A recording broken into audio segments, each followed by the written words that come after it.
اعوذ باللہ من الشیطان الرجیم بسم اللہ الرحمن الرحیم فمنهم من آمن به ومنهم من صد عنه وكفى بجهنم سعيرا ان الذين كفروا بآياتنا سوف نصليهم نارا كلما نضجت جلودهم بدلناهم جلودا غيرها ليذوقوا العذاب ان الله كان عزيزا حكيما والذين آمنوا وعملوا الصالحات سندخلهم جنات تجري من تحتها الأنهار خالدين فيها أبدا لهم فيها أزواج مطهرة وندخلهم ظلا ظليلا۔ ان میں سے بعضے تو اس پر ایمان لائے اور بعضے ایسے تھے کسی رہے، اور دوزخ کی آتش سوزاں کافی ہے۔ بلا شک جو لوگ ہماری آیات کے منکر ہوئے ہم ان کو عنقریب ایک سخت آگ میں داخل کریں گے، جبکہ ایک دفعہ ان کی کھال جل چکے گی تو ہم اس پہلی کھال کی جگہ فوراً دوسری کھال پیدا کر دیں گے تاکہ عذاب ہی بھگتتے رہیں۔ بلا شک اللہ تعالیٰ زبردست ہیں، حکمت والے ہیں۔ اور جو لوگ ایمان لائے اور اچھے کام کیے ہم ان کو عنقریب ایسے باغوں میں داخل کریں گے کہ ان کے نیچے نہریں جاری ہوں گی، وہ ان میں ہمیشہ ہمیشہ رہیں گے، ان کے واسطے ان میں پاک صاف بیویاں ہوں گی، اور ہم ان کو نہایت گنجان سائے میں داخل کریں گے۔ سورہ نساء کی آیت نمبر 55، 56 اور 57 تین آیات آپ کے سامنے پڑھی گئی۔ پہلی آیت کریمہ میں اللہ تعالیٰ نے نبی کریم صلی اللہ علیہ وسلم کو تسلی فرمائی ہے، اور تسلی یہ فرمائی کہ پہلے انبیاء کرام علیہم السلام کو اللہ تعالیٰ نے کتاب اور حکمت دی تو سب لوگوں نے بات نہیں مانی، ان میں سے بعضوں نے بات مانی، بعضوں نے انکار کر دیا۔ تو آپ بھی اے محمد صلی اللہ علیہ وسلم آپ بھی مغموم اور غمگین مت ہوئیے۔ پہلے انبیاء کرام علیہم السلام کے ماننے والے سب نہیں تھے، کچھ لوگوں نے کتاب و حکمت پر ایمان قبول کیا، کچھ لوگوں نے انکار کر دیا۔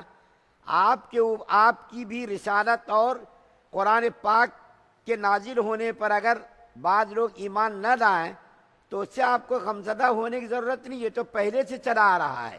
اور اس کے بعد اس کی آگے تفسیر بیان فرما رہے ہیں اللہ تعالیٰ کہ جن لوگوں نے میری آیات کو جھٹلایا اور میری آیات کا انکار کیا ہم نے ان کے لیے سخت خطرناک قسم کی آگ تیار کر رکھی ہے، اور ایسی آگ کہ اس کو اندر ہم ڈالیں گے اور وہ آگ ان کی چمڑیوں کو، ان کی کھالوں کو جلا ڈالے گی۔ شاید یہاں پر کسی کو شبہ ہو کہ جب ایک مرتبہ آگ جلا دے گی اور اس کی کھال جل چکے گی تو پھر دوبارہ اس کو عذاب نہیں ہوگا۔ دوبارہ جب ایک مرتبہ کھال جل چکے گی، راکھ ہو جائے گی، تو اس کے اندر سے ادراک اور احساس کا مادہ ختم ہو جائے گا۔ تو اللہ تعالیٰ آگے فرما رہے ہیں نہیں، ایسا نہیں ہوگا، اس کا ادراک اور اس کا احساس ختم نہیں ہوگا، بلکہ اس کی کھالوں کو تر و تازہ اللہ تعالیٰ کرتے رہیں گے۔ چنانچہ حضرت معاذ رضی اللہ تعالیٰ عنہ اس آیت کریمہ کی تفسیر میں بیان کرتے ہیں کہ اللہ تعالیٰ اس کی جب ایک مرتبہ کھال جل چکے گی تو کھال جلنے کے بعد پھر اس کی کھالوں کو تر و تازہ تیار کر دیں گے، اس کی کھالوں کو اللہ تعالیٰ تر و تازہ کر دیں گے۔ چنانچہ کہتے ہیں ایک ساعت میں 100 مرتبہ اس کی کھالیں تبدیل کی جائیں گی۔ ایک ساعت کو ہم اپنی زبان میں سمجھا سکتے ہیں آپ کو کہ ایک ساعت پلک جھپکنے کے برابر، ایک ساعت پلک جھپکنے کے برابر میں ان کی 100 مرتبہ کھالیں تبدیل کی جائیں گی، اور اس کی کھالیں جلیں گی، پھر اس کی کھال تر و تازہ ہوں گی۔ اس کا مقصد یہ ہوگا کہ اس کو خوب عذاب ہو اور اس کے جسم کو اللہ تعالیٰ مزید لمبا کر دیں گے، طویل کر دیں گے، اس کے ہاتھوں کو، اس کے پیروں کو، اس طریقے سے۔ اور اللہ کے رسول صلی اللہ علیہ وسلم نے فرمایا دوزخ میں سب سے کم عذاب والا آدمی وہ ہوگا، نبی کریم صلی اللہ علیہ وسلم نے فرمایا سب سے کم عذاب والا دوزخ میں وہ آدمی ہوگا جس کے پیروں میں، جس کے تلبوں میں آگ کی ایک چنگاری ہوگی۔ چنگاری کتنی بڑی رہتی ہے، جب آگ ہم جلاتے ہیں اور اس آگ کو راکھ سے بند کر دیتے ہیں تو اس کے اندر کبھی کبھی معمولی چنگاری رہتی ہے۔ تو اللہ کے رسول صلی اللہ علیہ وسلم نے فرمایا آگ کی ایک چنگاری ان کے تلبوں میں ہوگی، اور وہ آگ کی چنگاری کی وجہ سے اس کا ایسا دماغ کھولے گا جیسا کہ گھروں میں پانی کو کھانا بناتے وقت چاول وغیرہ چڑھاتے تو چاول جب ابال آتا اس میں تو ابال آتا تو کیسا کھولتا ہے پانی، ابال آتا ہے اس کا پانی کیسا ابلتا ہے، اسی طریقے سے اس کا دماغ ہانڈی کی طرح ابلے گا، صرف ایک چنگاری، معمولی چنگاری کی وجہ سے اس کا دماغ کیا ہوگا، کھولے گا، ابلے گا۔ یہ معمولی عذاب والا آدمی ہوگا۔ اور حضرت حسن بصری رحمۃ اللہ علیہ فرماتے ہیں، جو بہت بڑے تابعی ہیں، وہ کہتے ہیں دوزخ میں 100 مرتبہ روزانہ اس کو آگ جلائے گی، 100 مرتبہ اس کو آگ جلائے گی، اور جب اس کی کھالیں جل جائیں گی تو ان کو بلا کر کے ان سے کہا جائے گا کہ اس کی کھالیں پھر سے تر و تازہ ہو جائے، چنانچہ اس کی کھالیں پھر سے تر و تازہ ہو جائیں گی۔ تو اس طریقے سے اللہ تعالیٰ اس کو آگ کے اندر جلائیں گے۔ کن کو؟ جنہوں نے قرآنی آیات کو جھٹلایا، جنہوں نے قرآنی آیات کی تکذیب کی اور نبی کریم صلی اللہ علیہ وسلم کی رسالت کو نہیں مانا، ان کے لیے یہ عذاب ہوگا۔ اس کے بعد جو 57 نمبر کی آیت آپ کے سامنے پڑھی گئی، اس کے اندر اللہ تعالیٰ نے نیک لوگوں کا ذکر فرمایا۔ کن لوگوں کا؟ جنہوں نے جو ایمان لائے اور ایمان لانے کے ساتھ ساتھ انہوں نے اعمال صالحہ کیے، تو ان کے بارے میں اللہ تعالیٰ کیا فرماتے ہیں؟ ان کو ہم جنت کے اندر داخل کریں گے، اور ایسی جنت جس کے نیچے نہریں جاری ہوں گی، اور اس کو ایسے گنجان باغ میں داخل کریں گے، اس کو ایسے گنجان باغ میں داخل کریں گے جس کا باغ نہایت ہی گھنا ہوگا، گنجان باغ۔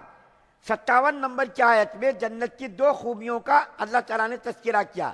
ایک تو یہ کہ ایسی جنت ہوگی کہ اس کے اندر ایسے باغات ہوں گے جو بالکل گھنا اس کا سایہ ہوگا، اس کا گھنا بالکل سایہ، جس کی تفسیر کے بارے میں اللہ کے رسول صلی اللہ علیہ وسلم نے ارشاد فرمایا، وہ گھنا باغ ایسا باغ ہوگا کہ 100 سال تک جنت کے جو ہے جانوروں پر، اونٹ پر، گھوڑوں پر سوار ہو کر وہ اس باغ کو چرے گا، تو اس 100 سال کے اندر بھی اس درخت کا باغ سایہ ختم نہیں ہوگا، اتنا گھنا سایہ ہوگا۔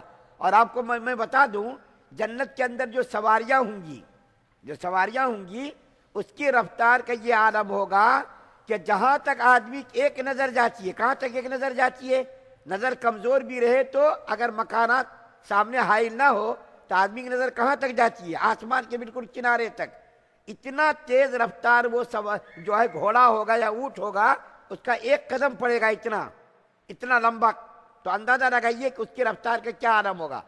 اس تیز رفتار سواریوں پر وہ جنتی، اور وہ بھاگے گا اس درخت کے سائے میں، لیکن 100 سال میں بھی اس درخت کا سایہ ختم نہیں ہوگا، اتنا گنجان اور اتنا گھنا سایہ ہوگا۔ اور دوسری صفت 57 نمبر کی آیت میں یہ بیان کی گئی، جو سورہ نساء کی 57 نمبر کی آیت پڑھی گئی، اس کے اندر اللہ تعالیٰ فرماتے ہیں ان کو نیک بیویاں ملیں گی۔ کیسی نیک بیویاں ہوں گی؟ مطہرہ، ہر قسم کے عیبوں سے، ہر قسم کے جو عیبوں سے وہ بیویاں پاک ہوں گی۔ مثال کے طور پر دنیا کی عورتوں کو کیا ہے، کبھی حیض آتا، کبھی نفاس آتا، کبھی ناک سے جو ہے پانی نکلتا، یا کبھی بلغم نکلتا، یا عورت کو بچہ پیدا ہوتا، تو وہ بھی جو ہے دیکھیں اس کی وجہ سے بھی 40 دن تقریباً وہ ناپاک رہتی ہیں۔ یہ دنیا کی عورتوں میں جو عیوب ہیں اور نقائص ہیں، جنت کی حوریں ان تمام عیبوں سے، نقائص سے پاک ہوں گی۔ نہ تو ان کو حیض آئے گا، نہ تو نفاس آئے گا، نہ تو ناک سے کوئی پانی نکلے گا، نہ تو بلغم نکلے گا۔ ہر قسم کے عیبوں سے، نقائص سے وہ بیویاں کیا ہوں گی؟ پاک ہوں گی۔ اور دنیا کی عورتوں کی کوئی گارنٹی نہیں رہتی، بے وفا بھی ہو سکتی ہے، دھوکے باز بھی ہو سکتی ہے، شوہر کی نافرمان بھی ہو سکتی ہے، لیکن جنت کی بیویاں ایسی نہیں ہوں گی، بالکل وفا شعار، ایسی بیویاں جس کو کسی جنات نے، انسان نے ہاتھ بھی نہیں لگایا ہوگا، اور جنت کے اندر وہ جنتی ہمیشہ رہے گا۔ اللہ تعالیٰ نے اس کے اندر قید لگا دی، ہمیشہ ابدا، کبھی اس کو نکالا نہیں جائے گا۔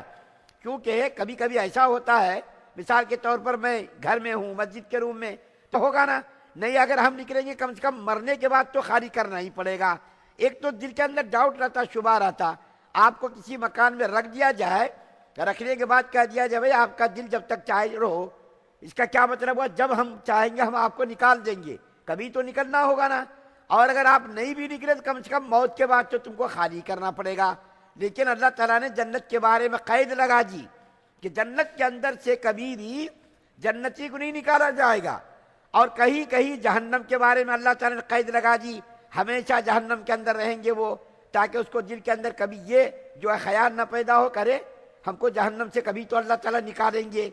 تو اللہ تعالیٰ نے وہاں بھی جہنم کے بارے میں بھی قید لگا دی کہ جہنم سے کافروں کو، مشرکوں کو، یہود و نصارہ کو نہیں نکالا جائے گا۔ اسی طریقے سے ایمان والوں کو، اعمال صالحہ کرنے والوں کو اللہ تعالیٰ جنت کے اندر ایک مرتبہ داخل فرمائیں گے، کبھی بھی جنت سے ان کو نہیں نکالا جائے گا۔ یہ اطمینان دلانے کے لیے اللہ تعالیٰ نے مومنوں کو کہہ دیا۔ کتنی بڑی خوشخبری ہے مومنوں کے لیے، مسلمانوں کے لیے کتنی بڑی خوشخبری ہے کہ اے ایمان والو اور اعمال صالحہ کرنے والو، تم کو ایک مرتبہ جب میں جنت کے اندر داخل کر دوں گا کبھی بھی نہیں نکالوں گا، اور اس کے اندر پاک صاف نیک بیویاں ہوں گی، اور اس کے اندر گنجان اور گھریں کیا ہوں گے، باغات ہوں گے، درخت ہوں گے۔